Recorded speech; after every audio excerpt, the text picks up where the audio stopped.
Hello everyone, welcome you all to my online class of software engineering.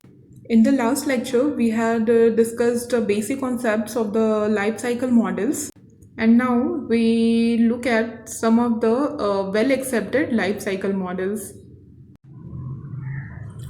Many life cycle models have been proposed. The popular ones are waterfall, V model, evolutionary model, the prototyping model, and a spiral model. There have existed for some time, and we will call this as the traditional models. In the recent year, last 1 or 2 decades, we have the agile model that have come into being. We will see the difference between the traditional model and the agile model, why this came into being, why they are become suitable for modern projects, and so on as we proceed. Why these are become suitable for modern projects and so on as we proceed. We have already seen that the software life cycle is also called as a software process.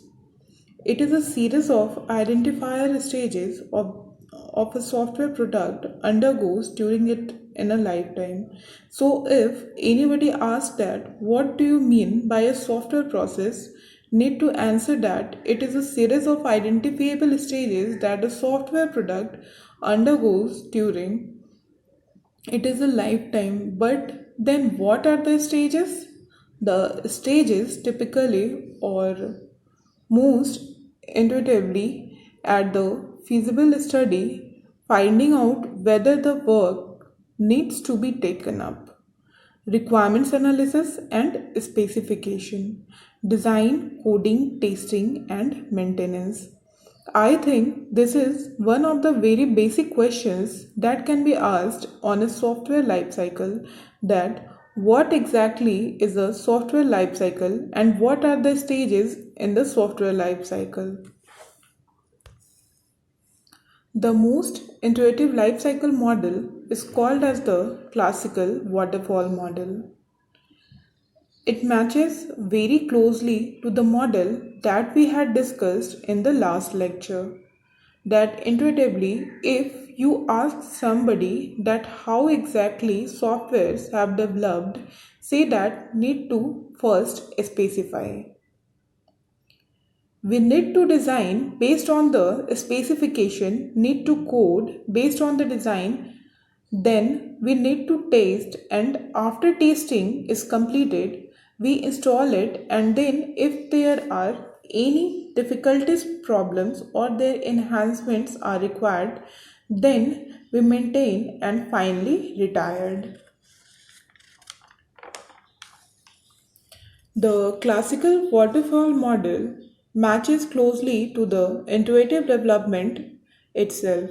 Let's look at the phases here in the classical waterfall model.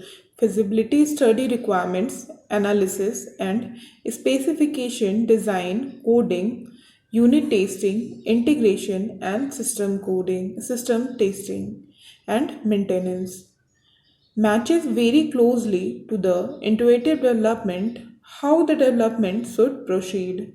Initially, do the feasibility study, then the requirements analysis and specification, then based on the requirement, do the design, then code it and unit test. And then the next stage is the integration and system testing, and then it is delivered maintenance. So this matches very closely to the intuitive model that we had discussed. If we represent the classical waterfall model in a diagram form, we will have feasibility study. This is followed by requirement analysis. That is followed by design, coding, and once coding is completed, do the testing and maintenance. It is simplest and the most intuitive development style. But then, as you will see that even though this model is very easy to understand and all other models are basically, if we understand this model, it becomes easy to understand the other models.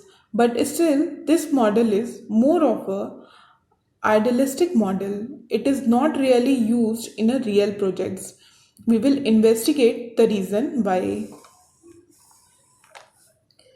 In the classical waterfall model, we saw that these are there are many phases, but then in which phase requires maximum effort, and what are relative efforts for different phases.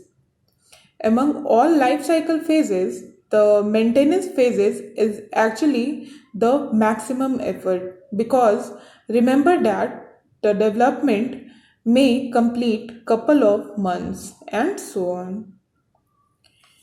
In the maintenance goes on for years together, and for almost every software the maintenance require much more effort than the development effort itself.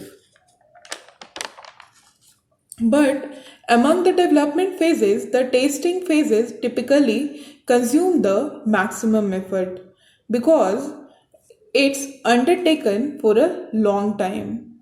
The lifetime of the software, if we look at it is very small time of the lifetime is actually the development time, and it is used for much longer time, and therefore maintenance require much higher effort. And among the development phases, testing requires the largest effort, coding, design, and possibly less effort on requirement, comparatively less effort on requirement specification. Thank you.